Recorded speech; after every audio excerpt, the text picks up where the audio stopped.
I've been a snowboarder for something around 10 years. I always snowboard on winter vacations. I go to ski resorts, but I always struggle with improving. Taking an instructor, too complex task for a vacation. So one day I had this idea. Why couldn't my phone, for example, teach me? And then I thought if we put some sensors on your body, probably it could. The idea was born. We have 12 sensors in your clothing. It's smart clothing, and each sensor measures its angular position in the environment.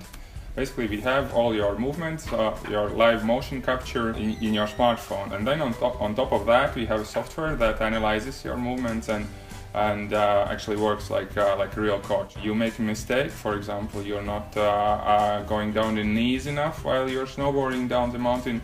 So you hear the advice in your headphones, bend your knees more. Currently our prototype does motion capture, so we are able to really see your movements in the smartphone, record them, replay them. We also measure basic snowboarding parameters which are needed for our product. We are working on the algorithms that will trigger the voice feedback you hear in your headphones in the right moment. For me, the most difficult part was the beginning, and the idea only came when I was really truly ready to actually have it and to work on it, because at that point I felt that I could do anything in the world.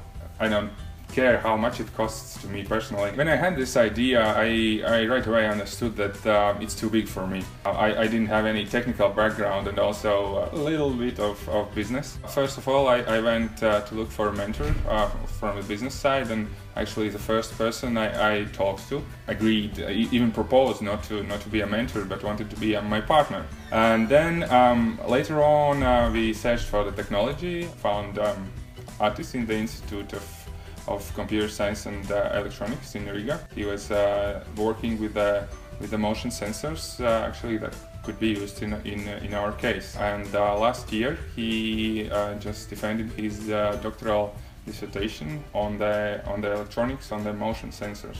For some kind of strange luck, all the co-founders are snowboarders themselves for 10 years at least. So I was kind of lucky to search for the people who would know the business or the technology, and it turned out that they are actually passionate snowboarders themselves. It's a great plus for us. Our product is intended for guys and girls who actually had tried to snowboard. They know how to get down the mountain.